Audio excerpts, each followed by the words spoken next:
हाई देखा जा कि हमारे मास्टर एगो नई धुन बजावत ए घड़ी एक बड़ा चर्चा बा। कौनो मेहरारू अपना मौर से कहतिया का कहते, अरे हो गई नी पूरा डेकोरेट बलम, करिया ऊपर नीचे सेट बलम।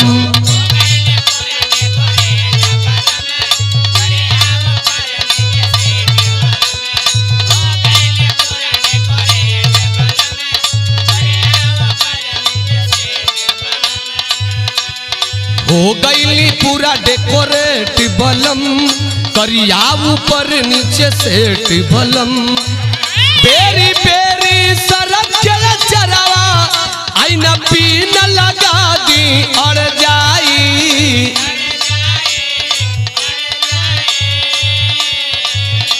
तो मर्दा कहता, अरे सड़िया पर डालब नजरिया तो सड़िया फिर से पहिरे के पर जाई, फिर से पहिरे के पर जाई।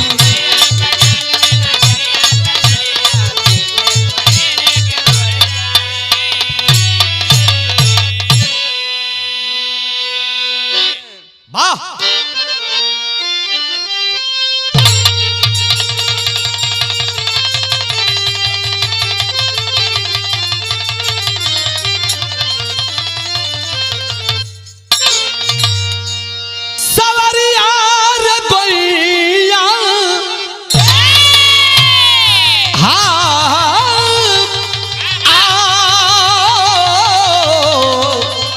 भोले बाबा हर जोगिया ओ मोर राम।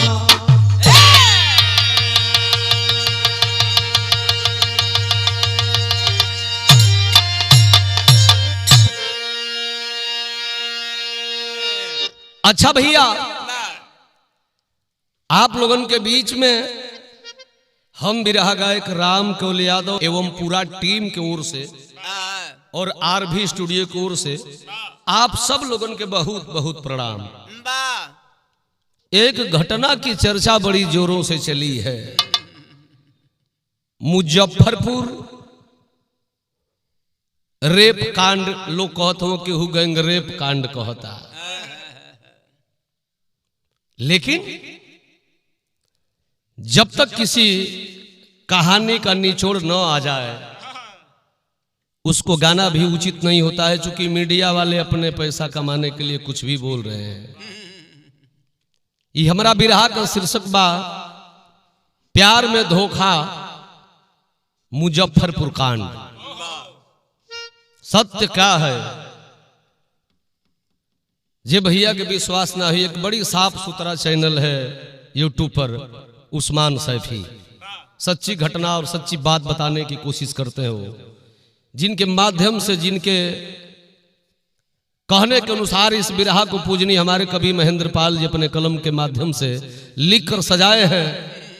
प्यार तो रोज होता, मर्डर भी रोज होता, कोनो को 36 टुकड़ा का, कोनो को 52 टुकड़ा होता, लेकिन फिर भी प्यार कम नहीं हो रहा है। भूमिका का भाव लगा था मास्टर।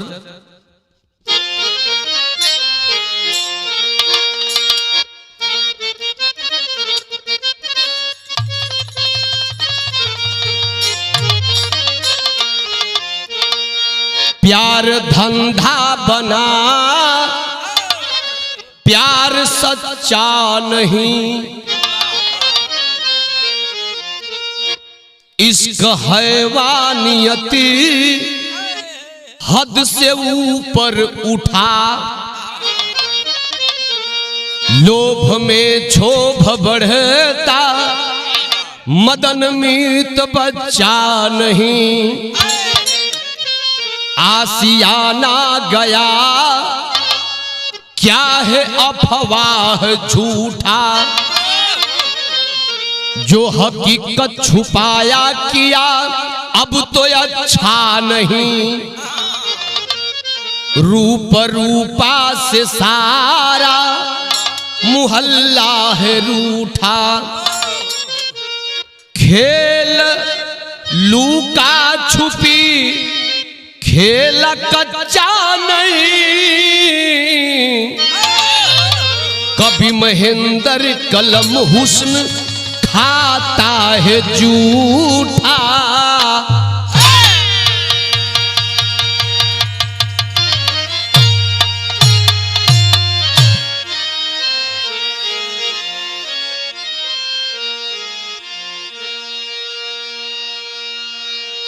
ए भैया बड़ा सुंदर गजल का भाव कवि जी बिरहा में डलले बनी। कैसे?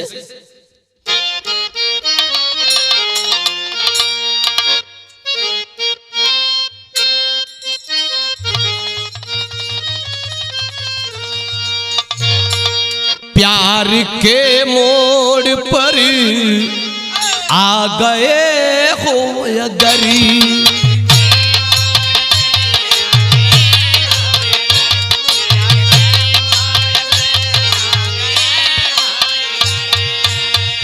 तो फिर से मिलने मिलाने का वादा करो। प्यार के मोड़ पर या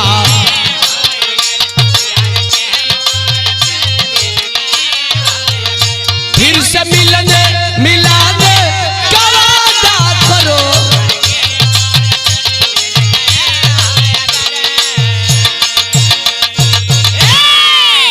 मास्टर गावे एक लाइन और ही गावे लन। आ गए हो तो जान का जिद न करो।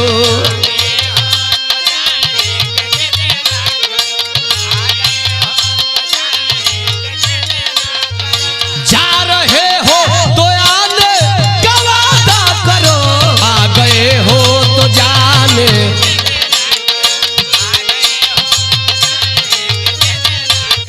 जा रहे हो तो आने का वादा करो।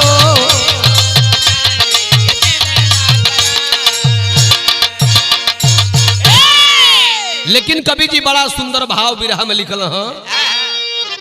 इश्क की आग छूने, इश्क की आग छूने लगी मैं गगन।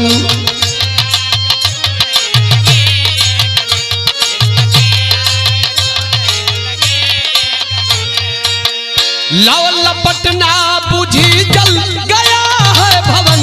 इश्क की आग छूने लगी है गगन। लव लपटना बुझी जल गया है भवन।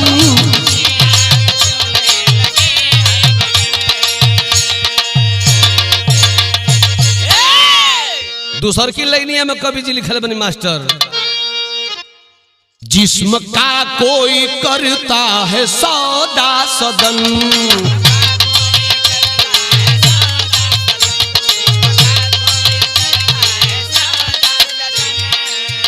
हुस्न मलिका मजा मार रहती मगन। हुस्न का कोई करता है सौदा सदन, हुस्न मलिका मजा मार रहती मगन।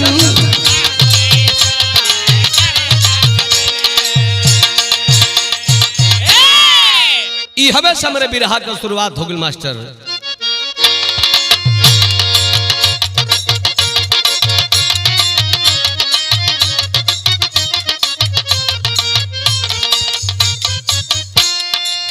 कभी चिनगारी सोला बन के नजर आती है, हवा प्रतीक कभी कहर बन के ढाती है।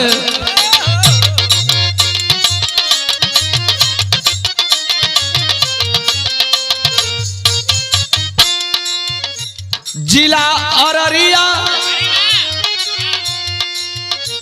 अररिया जो मुजफ्फरपुर में हाल हुआ, लालू छपरा गांव गोपालपुर बवाल हुआ।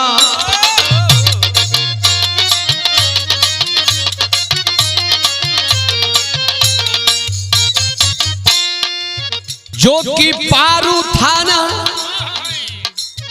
जो कि पारू थाना गोपालपुर में आता है, दलितों के दलित पर जलील किया जाता है।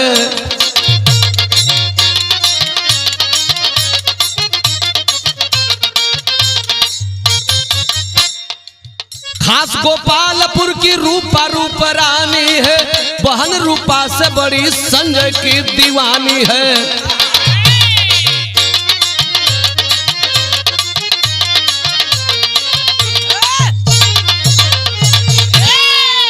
ए भैया बात के समझ लें, कहानी समझे में आसान रही।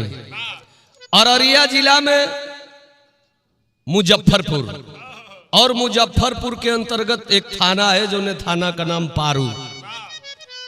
पारू थाना के अंतर्गत गोपालपुर गांव, और गोपालपुर में एक छोटा मोहल्ला लालू छपरा की रहने वाली एक रूपा नाम की लड़की है, जिसकी बड़ी बहन का संजय रॉय से प्यार चल रहा है, जो लगातार कई वर्षों से प्यार दोनों के बीच में चलता आ रहा है। उसके बाद रूपा की बहन माने रूपा जो लड़की है ओकर बड़ बहन से एक दिन बोला वह संजय कि यार तू अपने छोटी बहन से भी मेरा कनेक्शन करा दो, इतना पैसा दूंगा, ये दूंगा, वो दूंगा, तमाम बहाना और जुमलेबाजी कर रहा है, धन का लालच दिखा करके, और उसके छोटी बहन को भी जाल में लपेट लिया संजय रॉय। चूंकि परिवार में 5 सदस्य हैं, माई बाप भाई बहन मिल करके 5 सदस्य हैं, और सबसे छोटी है लड़की रूपा, जो बड़ी खूबसूरत है और सबसे छोटी भी है। ए भैया गरीबी बदनसीबी बा। आज उस रूपा की बड़ी बहन जो मोहब्बत करती थी संजय से, वह अपने बहन को फंसाने चली है अपने लवर के साथ में। तो यहाँ एक लाइन तरज लगत तो मास्टर,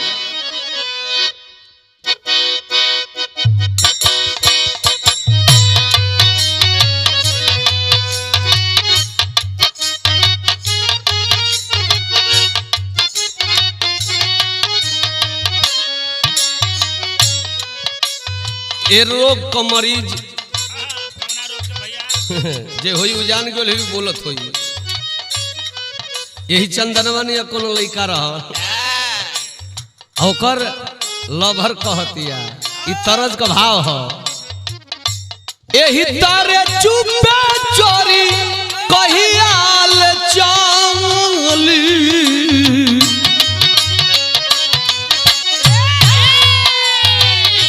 एही तारे चुपे चोरी कहियाल चाली, बात हमर मानी वो बियाह रउआ कोली, याह रउआ कोली।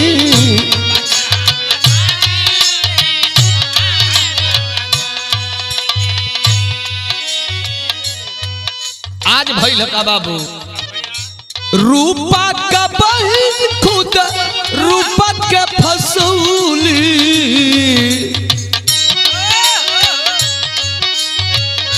रूपा का बहन खुद रूपा के फसूली, संजय के प्यार वाला पाहुर के चटवली, पाहुर के चटवली।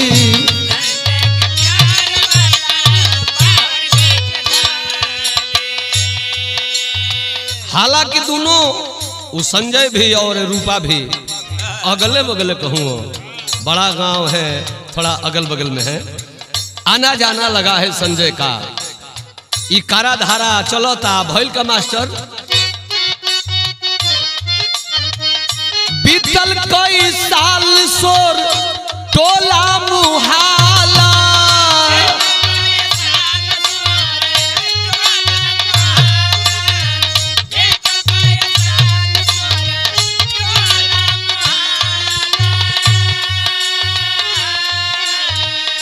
बुढ़ावा जवान जो है भइल बात हाला,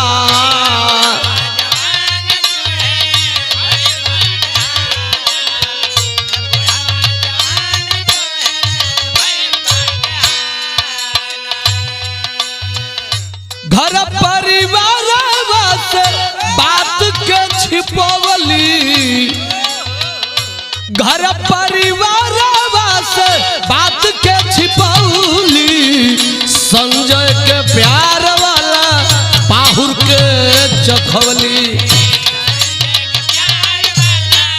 पाहुर के चखवली हो।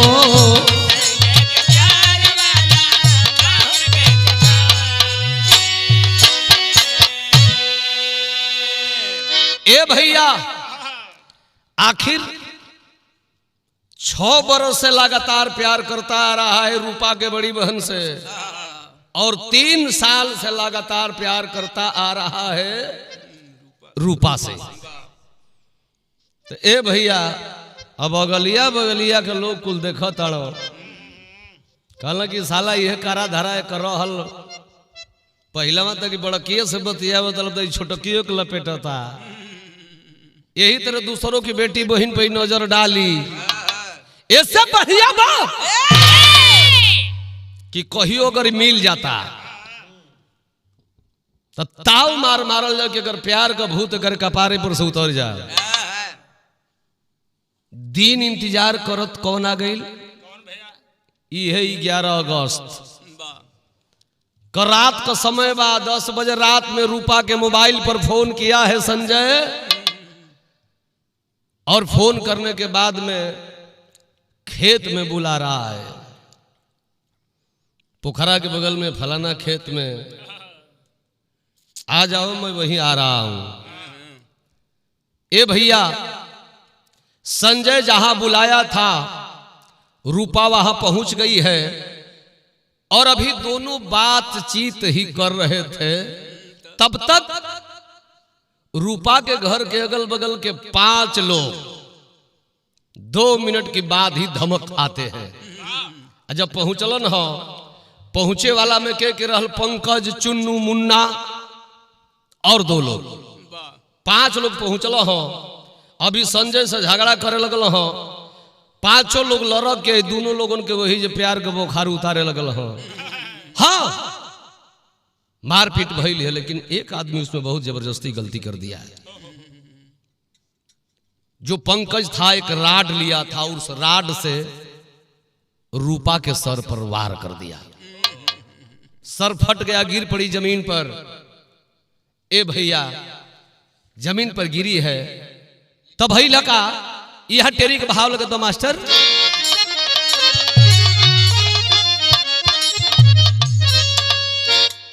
परनवा जन तुम्हारा पीरना, नाचे काल कपारे माहुर भइल मिलनवा।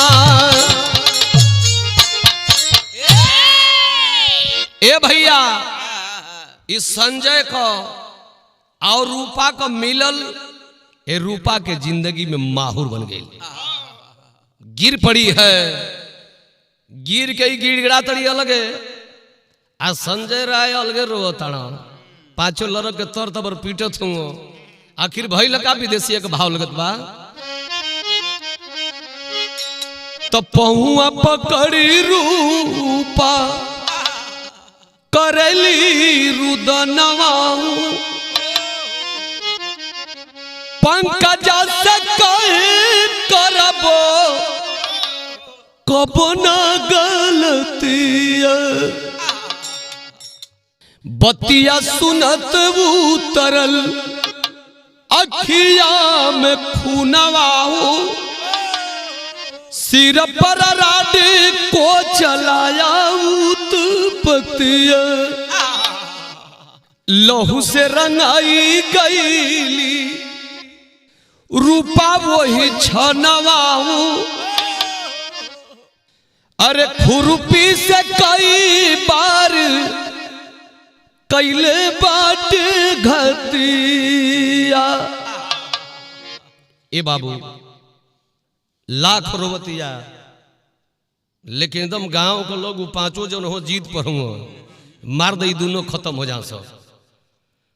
दोबारा मार दिया चोट, एगोड़ा वही में खुरपी ले, खुरपी से प्रहार करता, लेकिन 5 में से कोई राय दिया करे यार बड़ा गलती करतन जे हमने को, झूठे कान का झगड़ा आन का मैटर अपना कपार पे ले तनी जा। उस समय हाथ जोड़ के रूपा कहती एगो बात एक लेन तर्ज लगल।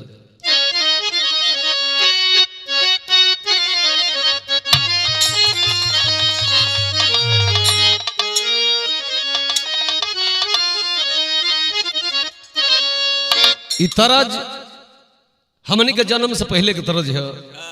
बिरहा जगत में ऐसा कोनो कलाकार ना हुए जो पुरान भी हो ना गौले होके सब गौले बा। ये तरज के बड़ा मचल के हमारे श्री नारायण गुरु जी और बाला उस्ताद गावे। कैसे गावे लोग?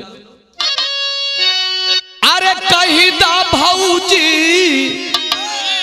भैया जी से कही दे तन गावा नवा हो।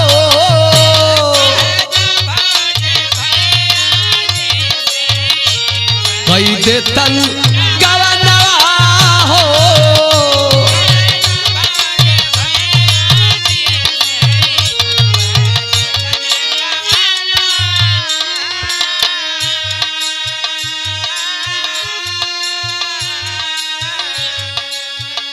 लेकिन ये भैया एक है उसमें जो खुरपी से वार प्रहार कर रहा है। रोवत बिया अरे तारा पेल गैया पापी, तारा पेल गैया पापी काटेला कसैया हो।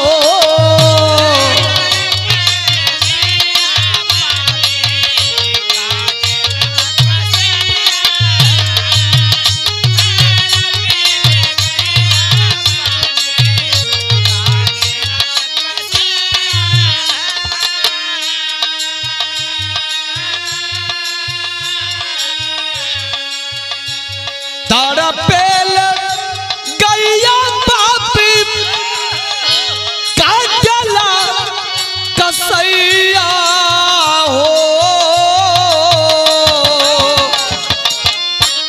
रोवतिया कहते कि भैया वासना से दूर क्यों ना, वासना से दूर क्यों ना दुनिया में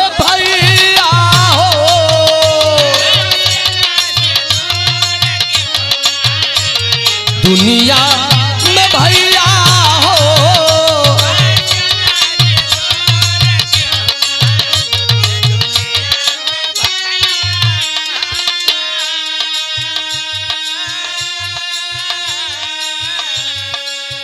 हाथ जोड़ के कहती अपने गांव के लोगन से कि भैया लोग ऐसन केहू नहीं खे के जे दूध का धोवल बा। हमसे गलती हो गई बनो, हम कान पकड़ते भैया आज के बाद ऐसा गलती कबो ना करब। हम कबो संजय से ना मिलब, लेकिन हमरो जनमहार छोड़ दा लोग। आई न हूं के मती मारा लोग। रोबती बा कहत बा बिना दाग के हूं नहीं मनई कतनवा।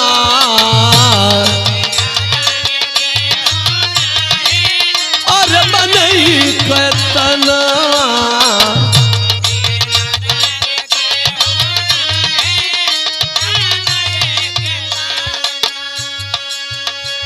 गलती करावे सबसे बेधे जब मदन हो।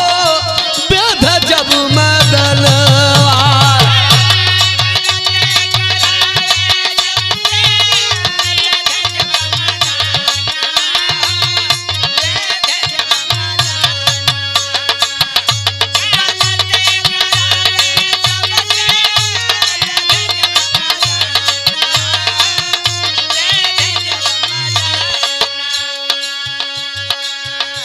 जगिया के तोरे पापी तोड़ल नटैरू।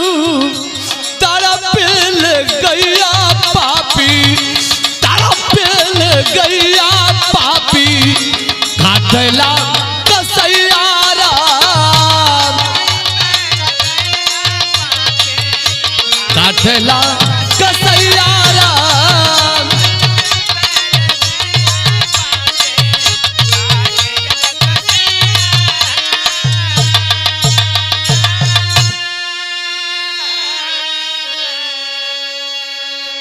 ए भैया अधमरा करके और उस लड़की को गांव के 5 लोग भाग निकले। वहां बचा है संजय और संजय का एक साथी। संजय को जब डर हो गई कि हम भी फंस जाएंगे तो कहा जले बाबू की विनाश काले विपरीत बुद्धि। संजय और उसका साथी रूपा का हाथ गोड़ बांध कर और हत्या कर दी। यही गलती है उसकी। अगर वो चाहा होता संजय तो लड़की बच जाती। लेकिन यही होती है बात, यही बात सामने आती है बड़े और छोटों के बीच में। अपने आप को बचने के लिए उस लड़की का हत्या कर दिया। 30 मीटर घिसरा करके ले गया पोखरे के पास और उस पोखरे में इस लड़की की लाश को दबा दिया ले जा करके और भागकर अपने घर चला गया। लेकिन भई लका भैया तरज लगत बहो।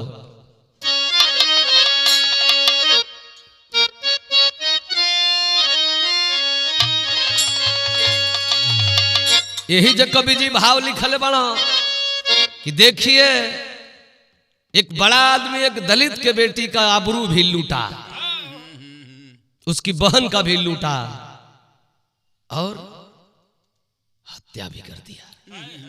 तरज बिरहा का आखिरी तरज बा। चल चली धान रूप धनिया अरिम झिम बरस लपनिया। चल चली धान रूप धनिया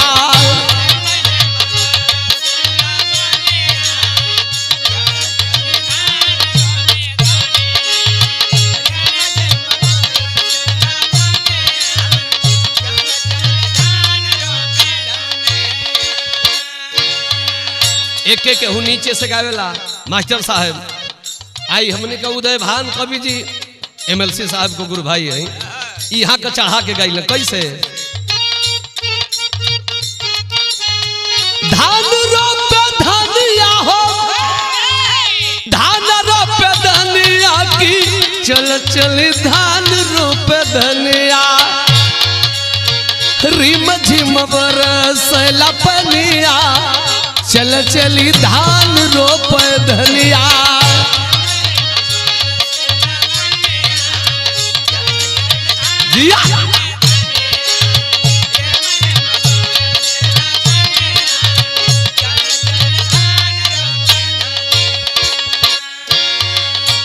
लेकिन ये भैया देखिए संजय के ऊपर कवि जी का भाव हो।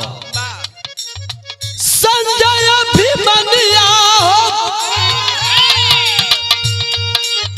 संजय अभिमन्या हो, संजय अभिमन्यु की देखो भैया संजय अभिमन्या।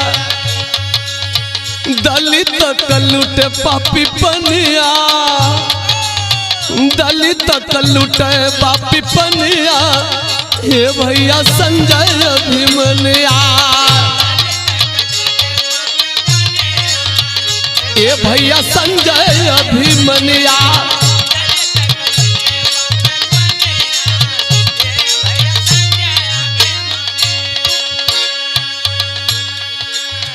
लेकिन ये भैया 5 जवन गांव वाला आके मरले रहना, जेकर नाम पंकज, मुन्ना, चुन्नू बा और 2 लोग हैं।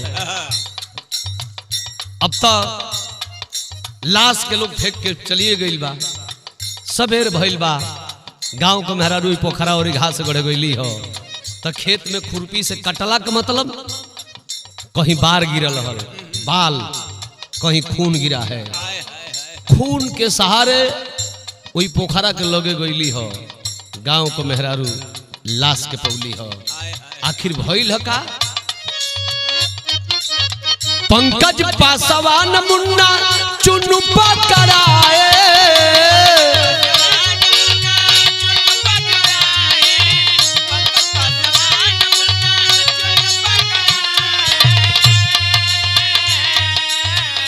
कैले कबूल पूरी बात बतलाए।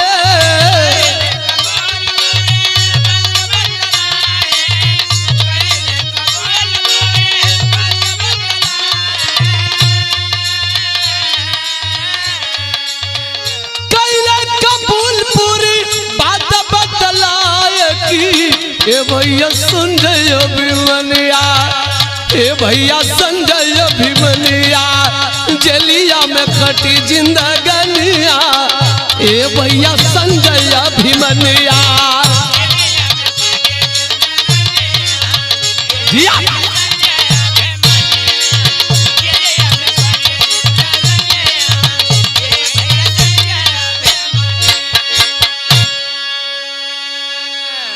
ए भैया अब तक छानबीन होने लगी, आखिर कौन ऐसा किया है। ए भैया आखिर छानबीन होके लगल, पांचों लोग धीरे धीरे यो पकड़ा था गाँव में वाला। संजय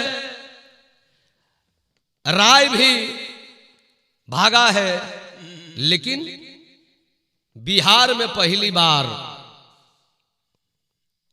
बुलडोजर चला है संजय राय के मकान पर, इसलिए कि सभी दलित समाज के लोग जब वो बात सुने कि नहीं गैंगरेप हुआ है, ये हुआ है, वो हुआ है, तो गुस्से में लोग आकर के अफरा तफरी में लोग पहुंचे हैं। सरकार से मांग भी किए। 17 अगस्त को संजय का बुलडोजर से घर गिरा दिया गया। 18 अगस्त को एक पोस्ट जारी हुआ। दलित समाज का नेता यूट्यूब पर, फेसबुक पर एक पोस्ट जारी किया 18 अगस्त को कि मैं आ रहा हूं, जिसका नाम गोल्डन दास। बहुत लोगों को लेकर के आए और 14 घरों को निशाने पर ले लिए जिधर संजय राय का घर था। उपद्रव किए, अगल बगल में लोगों को परेशान किए, हंगामा हुआ। पुलिस ने 250 लोगों पर FIR भी करती है और 16 लोग गिरफ्तार भी हुए। और 19 अगस्त को संजय राय को अररिया से पकड़ लिया गया। बस के द्वारा अररिया से वो भी कहीं भागने की कोशिश में था। संजय राय भी पकड़ा गया। पंकज, चुन्नू, मुन्ना और 2 लोग भी पकड़े गए। और संजय राय का जो ड्राइवर था मिथिलेश ड्राइवर भी पकड़ा गया, जो बोलेरो लेकर के उस घटना में गया था। और संजय राय की मोबाइल का CDR निकलवाया गया और मृतिका रूपा की मोबाइल का भी निकाला गया। तो 1 महीने के अंदर ये लोग 422 बार मोबाइल से बात किए थे। उसमें 200 से अधिक बार ये लड़की फोन की थी। 200 से अधिक बार ये रूपा खुद फोन की है संजय राय पर, और 200 से कुछ पार ये भी फोन किया था संजय राय। फोन की बात भी निकल गई। संजय की गलती इतना ही है, मोहब्बत तो दोनों में थी। 422 बार बात करना दोनों तरफ से कम नहीं है। गलती संजय की यही थी कि अगर वह चाहा होता तो उस रूपा का जान बच गया होता। गलती उसकी यही है कि अधमरे को और जान से मार दिया। और बिरहा सुनने वाले भैया बाबू जो तमाम कलाकार और फेक चैनल वाले डाल रहे हैं कि गैंगरेप हुआ है, ये हुआ है, कुछ नहीं हुआ है। इसकी पुष्टि पोस्टमार्टम में कहीं से नहीं हुई है। उस बेटी का एक बार भी उस घटना में रेप नहीं हुआ है। मां FIR लिखवाई थी कि हमारे घर आकर के संजय राय धमकी दिया था, मेरी बेटी 14 वर्षीय है। चूंकि विद्यालय से उसका सर्टिफिकेट से उम्र भी जोड़ा गया है, तो उस लड़की की उम्र 19 वर्ष 4 महीना हुई है। FIR में तो लोग कुछ और लिखवाओ तो। बिरहा सुने वाला भैया बाबू, सबका घरे बहन बेटी बाड़ी, अपना अपना बाल बच्चा, अपना अपना बेटा बेटी पर ध्यान देहल भी जरूरी बा। ए भैया आखिर भइल का बिरहा में अल्लाह का भाव लगत बा।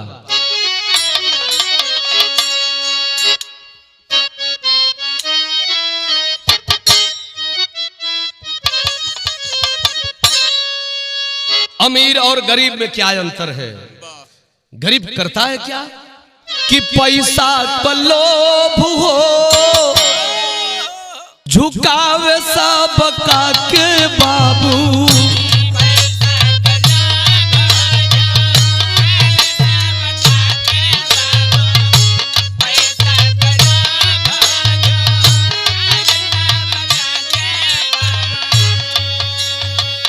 पैसा पर बिकाला जहाँ जग में ईमान।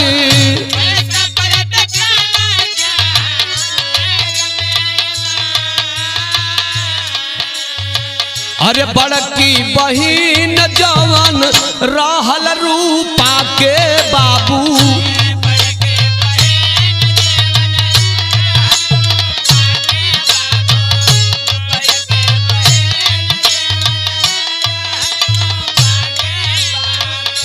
रूपा का मतारी सब जान श्रीमान।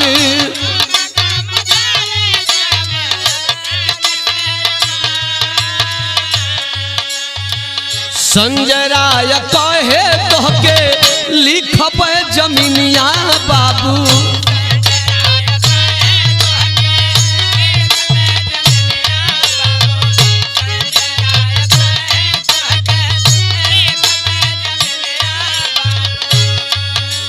अरे ट्रैक्टर एक बोलेरो बूढ़ी देवे आलिशानी।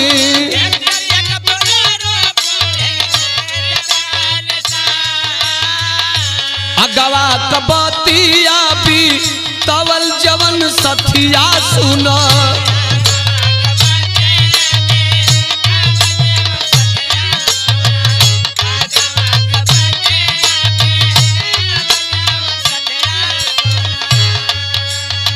नीतीश का बनाई है अब संजय का मकान।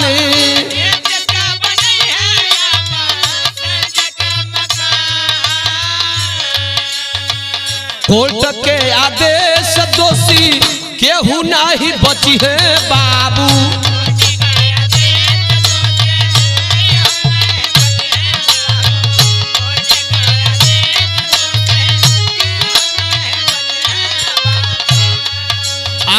शासन प्रशासन का भइल फरमान।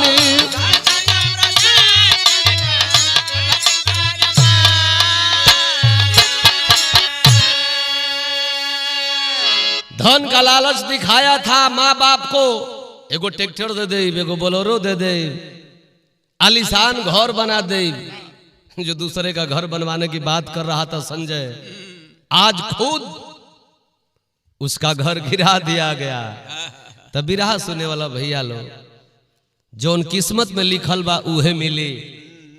और गरीब के आबरू पर कोई भी अंगुली उठाता है तो कृपया निवेदन है कि अब बेटी तो चली गई, वो आएगी नहीं, लेकिन अगर परिवार के लोग और गांव के लोग ऐसी हरकत नहीं किए होते तो उस बेटी की हत्या नहीं हुई होती। खड़ी में बताओ बाबू।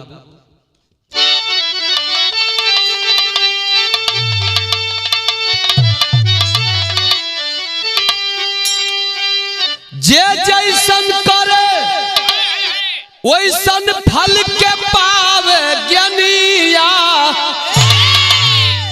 अपने करनी का कमाई भोगे सारी दुनिया।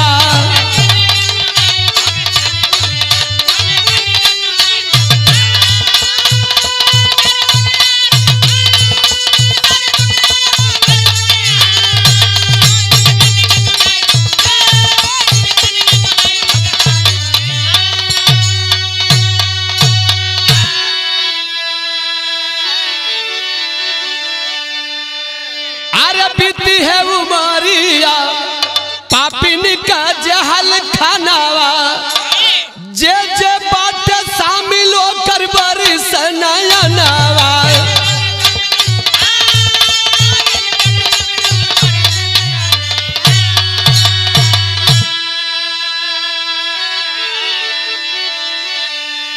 अरे दूसरे का जलूटे ओकर खुद लुटाला पनिया।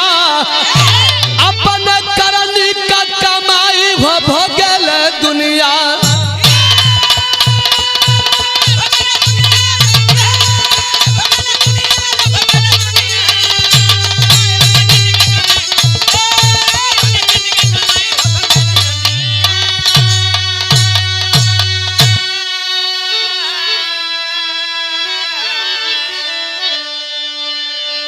पांचों लोग जो गांव को ये हरकत कैल हो तई लो तो 2-4-5 वर्ष में केस मुकदमा लड़ के छूट लोग जाए। लेकिन मेन मुजरिम जो संजय, यही में बड़ा मीडिया वाला दिखाओ तो कि संजय यादव है, लेकिन जबकि विश्वास नहीं है यूट्यूब पर उस्मान सैफी का सफर चैनल खोल करके देख लीजिए। बेचारे उस्मान भाई साफ साफ बताते हैं, कहानी उनकी सच्ची आती है और साफ सुथरी आती है। वह संजय रॉय हैं। अब तो परिवार वाले थे, बाल बच्चे भी थे, बाल बच्चा भी हुआ और परिवार का लोग के हर जई हो आन के घर बनावे के वादा के लिए अपन घर बनवाओ, अब तो घर गिर गई, सरकार गिरवा दिलस। और बेटी इस दुनिया को छोड़कर चल बसी, जो गलती की है वो भी सजा पा गई है। भगवान से निवेदन करते हैं उसकी आत्मा को शांति प्रदान करे और माई बाबू गरीब परिवार के लोगन के दुख सहे के क्षमता प्रदान करस। और सोच विचार करके कोई कदम भी उठाना आज के जमाने में गरीबों के लिए है, नहीं तो अगर हम ज्यादा कदम आगे बढ़ाते हैं तो जमाना बड़ी जालिम हो गया है। आखिरी भाव भैया, जय जखाड़ गुरु जद्दू रघुनाथ हबीबुल्ला की फुलवारी, गंगा सागर कवि सुभाष हरिशंकर की तैयारी, परना जन तुम्हारा